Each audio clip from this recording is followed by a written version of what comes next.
¿Qué tal? ¿Cómo están amigos y amigas de esta comunidad? Como siempre un gusto, como siempre un verdadero placer que nos acompañen, que nos permiten platicar con ustedes de varios temas, por supuesto, que se vienen generando en México y en el mundo.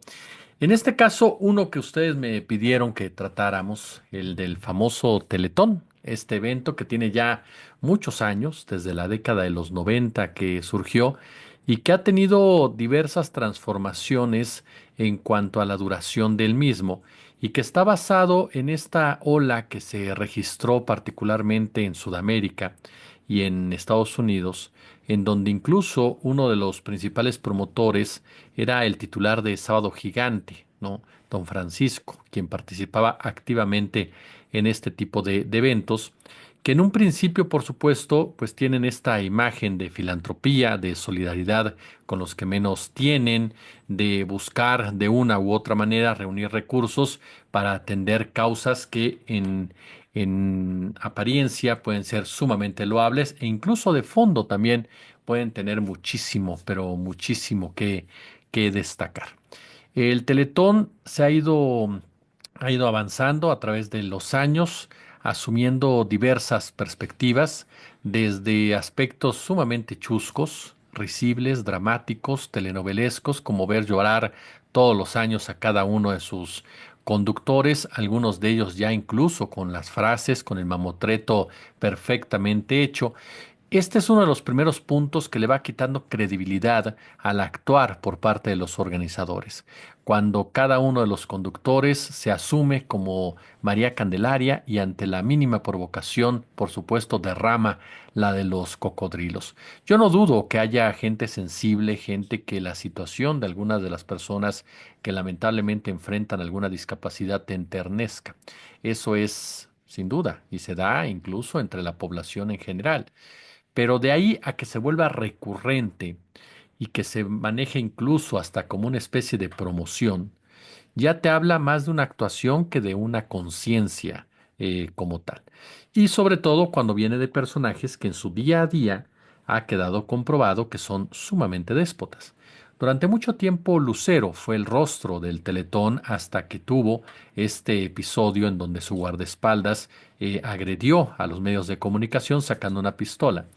Y aquí se demostró el verdadero rostro de Lucero, una niña que había surgido, ¿no? De chiquilladas, por ejemplo, que había llevado a cabo una telenovela exitosísima, Chispita, que conforme fue creciendo, fue logrando un target, fue logrando una audiencia, una mujer talentosa en materia de actuación, en materia vocal, sin llegar a ser, por supuesto, este una Dolores del Río o una Lola Beltrán, pues lo cierto es que no cantaba mal ni actuaba mal, cumplía perfectamente con sus parámetros y dentro de lo que es el mundo pop definitivamente era una estrella. Una mujer que siempre se caracterizó por una imagen limpia, una imagen amable, una imagen agradable, una imagen de niña bien portada, que contrarrestaba con lo que se empezaba a fraguar, sobre todo en diferentes aristas, desde en diferentes países, ¿no? En donde se mostraba ya una moda más rebelde, una moda más revolucionaria al momento de vestir, claro, todo dentro del marco de del sistema, porque lo que estaba fuera del sistema difícilmente llegaba a los medios masivos de televisión. Lucero entonces fue el rostro perfecto, la protagonista de Cuando llega el amor, la protagonista de varias historias en donde ella era elogiada por la ciudadanía, la novia perfecta, por supuesto, bonita, buena onda, inteligente, sensible, humana, y de repente esto se cayó. Se cayó cuando en una conferencia salió a justificar la agresión por parte de su guardaespaldas.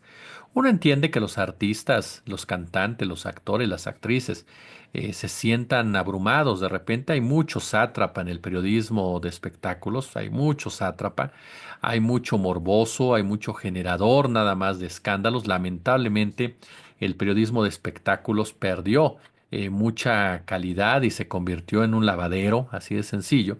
Pero eso no exime a actrices, actores, cantantes, quienes de repente también actúan de una manera déspota, de una manera agresiva, y nada justifica que un guardaespaldas le saque el arma a alguien. Así de sencillo. Aquel que lo vea normal, bueno, pues ahí sí diferimos profundamente. Nadie justifica que alguien porte un arma y aparte de todo te amenace con disparar, porque hay diferentes formas de enfrentar esa situación.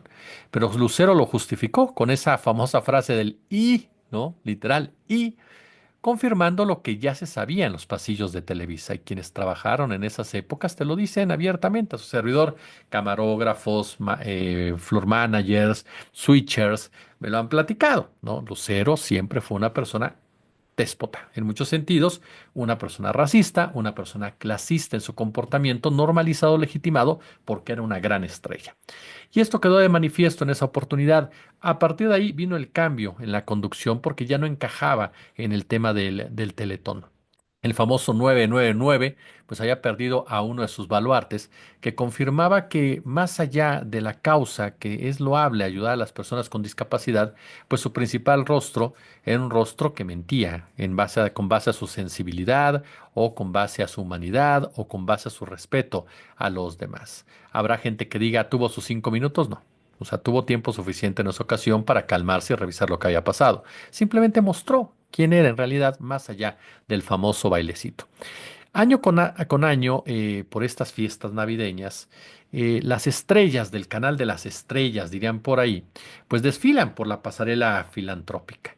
Y nos hemos topado, además de la mencionada Lucero, con Marco Antonio Regil, quien también llegó un momento en el cual se eternizó como el hombre del buen decir, el personaje que para él los principios y valores estaban por encima, claro, lo que él entiende por principios y valores, y respondía a ese discurso neoliberal en pocas palabras, de Televisa y conservador, así de sencillo.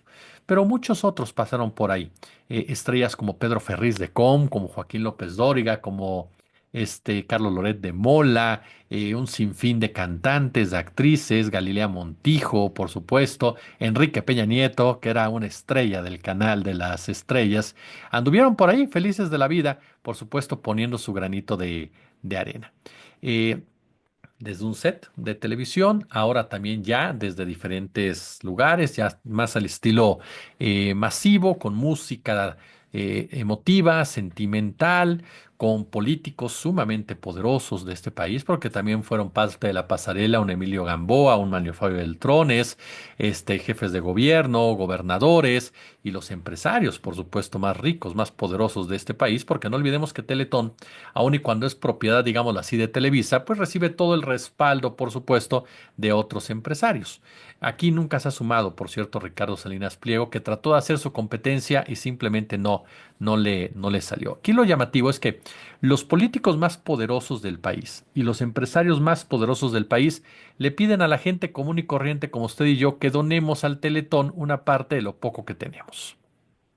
Ya desde ahí hay otra enorme incongruencia.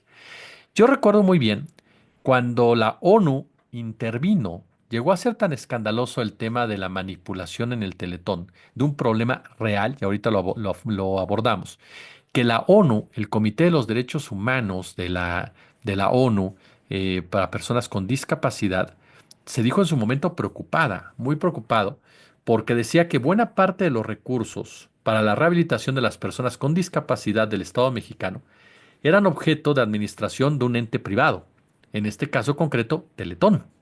¿Por qué?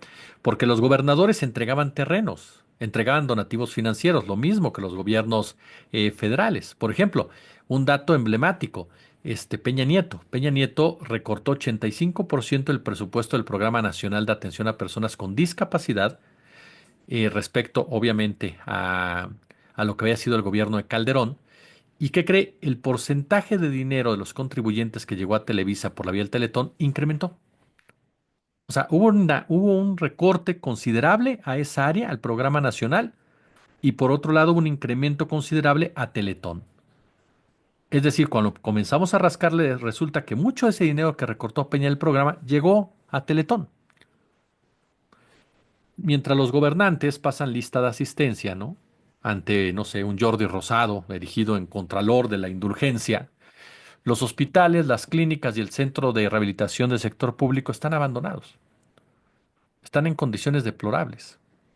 Bueno, estas instituciones no solo padecen graves problemas de desabasto de medicamentos y de equipo, sino que han ofrecido condiciones laborales a lo sumo precarias a sus médicos. Y esto viene desde que arrancó precisamente, este detrimento viene desde que arrancó precisamente el Teletón. Entonces, si nos damos cuenta, hay un juego perverso en todo esto. Hay mucha gente, por supuesto, que dirá, ¿por qué amargas así la fiesta? Lo importante es que el Teletón recaudó lo que estábamos queriendo recaudar, que rebasó lo del año pasado. No, porque como les decía en la mañana, a ver, el Teletón tiene muchos intereses alrededor. Y lo sé de ciencia cierta. El Teletón, por ejemplo, es cierto, hay un sector vulnerable de personas con discapacidad que requieren apoyo, sea privado, sea público, requieren apoyo, que no pueden quedarse sin ese apoyo, que necesitan rehabilitación, que necesitan humanidad, que necesitan sensibilidad, que necesitan capacidad de atención. Y es cierto, el Teletón lo da, porque hemos estado en los CRIT y lo hemos visto.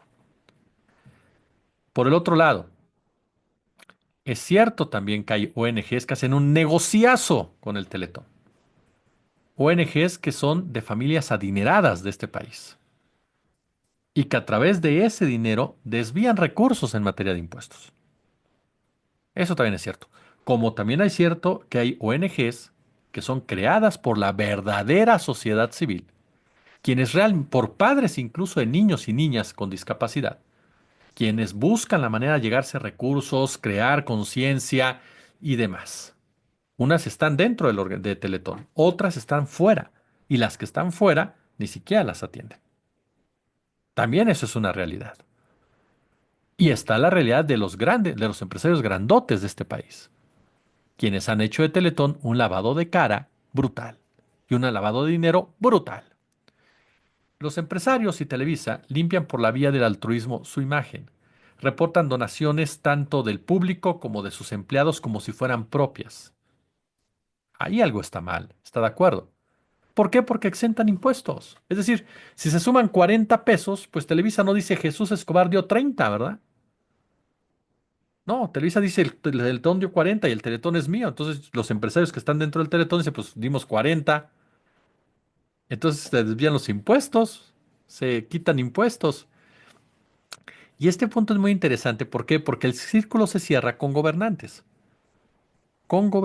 que donan a la televisora, por ejemplo, dinero del presupuesto público, terrenos que son públicos, ¿no? Es más, incluso el famoso diezmo a trabajadores y a servidores públicos voluntariamente a fuerza. Usted dirá, bueno, el gobernador llega y pone un terreno, bien por el gobernador. Por ejemplo, cuando pasó con Arturo Montiel, que llegó y puso un terrenazo, ¿no? Para el Estado de México. Excelente, qué buena onda. Sí, el tema es cómo lo pagaron de Arturo Montiel.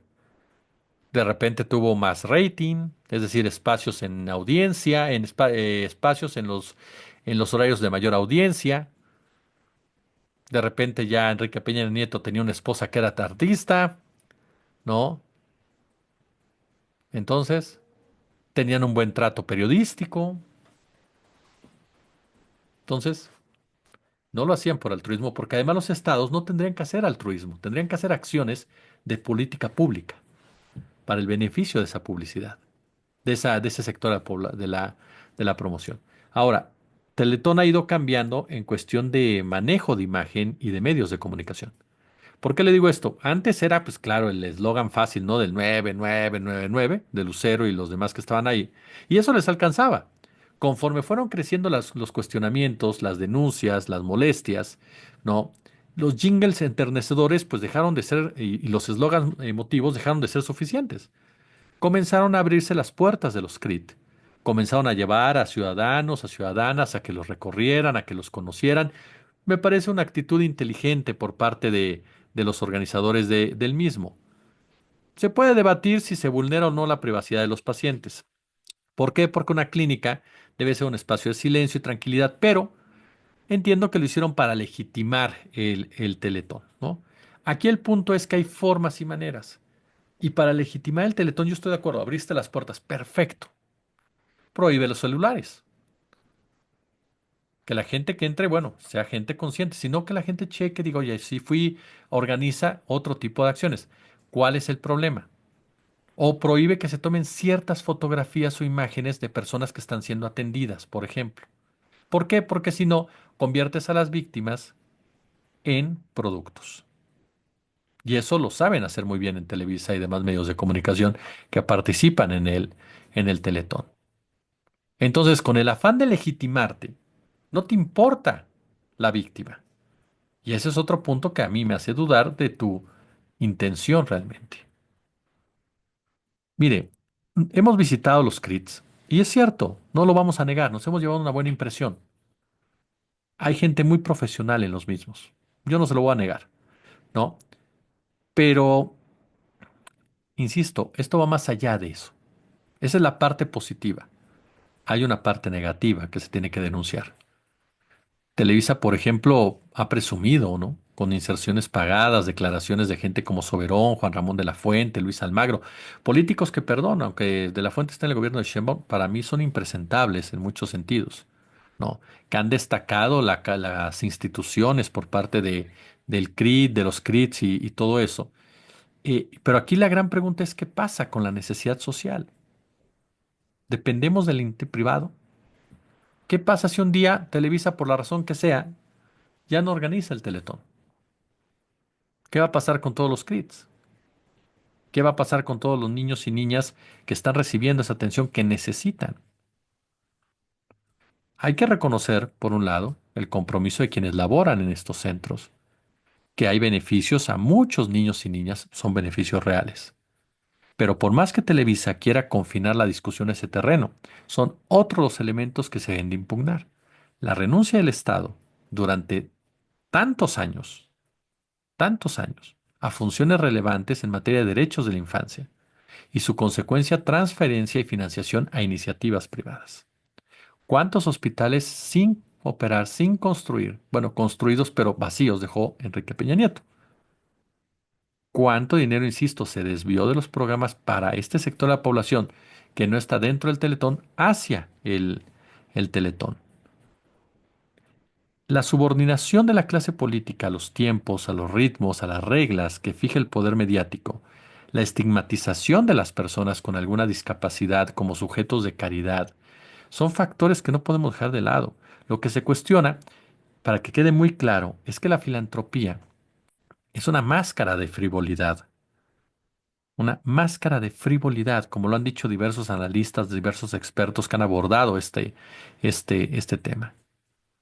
Y las empresas, por supuesto, utilizan para exentar los impuestos. Y aquí entramos en algunos puntos en donde incluso desde hace muchos años se han venido señalando, porque el Teletón también sirvió para consolidar una narrativa neoliberal de que lo privado era mejor que lo público. Y eso no es verdad. Lo privado también es muy corrupto y también puede dejar de ser muy eficiente. Los gobernantes controlan un presupuesto y tienen que ver siempre por el interés colectivo. No tienen que fungir pues sí, sirvientes del poder mediático, ni mucho menos. Los mexicanos somos titulares de derechos, no sujetos de caridad. Y más que donadores, y este punto me parece que es muy, pero muy, muy importante también, y que se debe de discutir en muchos aspectos, tiene que ver con una razón que a mí no me deja de volar por la cabeza. Tenemos que ser contribuyentes cumplidos y sobre todo vigilar que lo recaudado por el fisco se gaste con honestidad y se gaste con eficiencia. Es decir, construir un Estado que garantice los derechos para todos, sin exclusiones. La filantropía en México mueve miles de millones de pesos.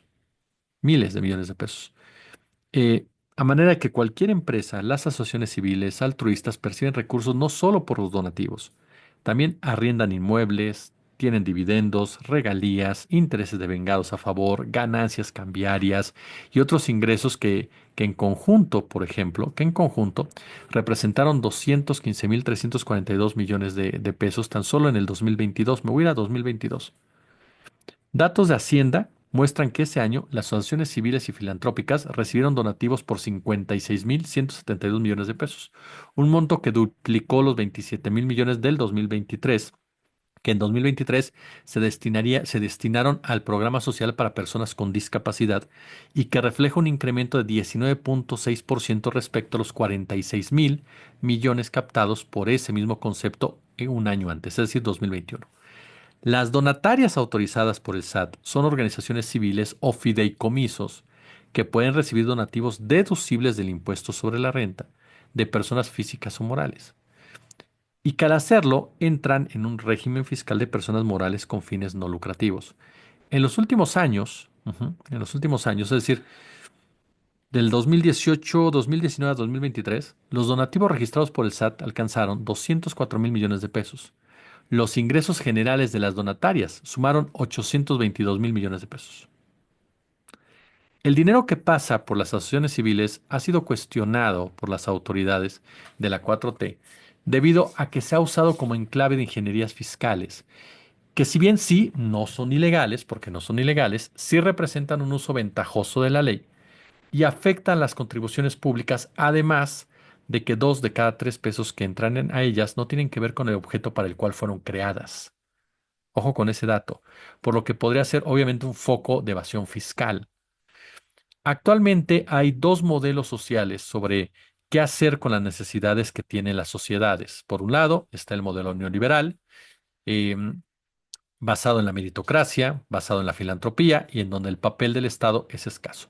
Por el otro está un modelo basado sobre todo en la participación del Estado en la solución de las necesidades sociales. Y para entender un poco más y concluir, ¿por qué le digo que yo dudo siempre de los empresarios grandotes que están alrededor de Teletón? Warren Buffett y Bill Gates, que son dos de los hombres más ricos del mundo, en alguna ocasión en el año 2007, me parece, se reunieron con una docena de fortunas grandotas de Estados Unidos y discutieron qué podían hacer con sus fortunas en el ámbito de la filantropía y decidieron hacer una llamada, la denominada The Living Pledge, el compromiso de dar.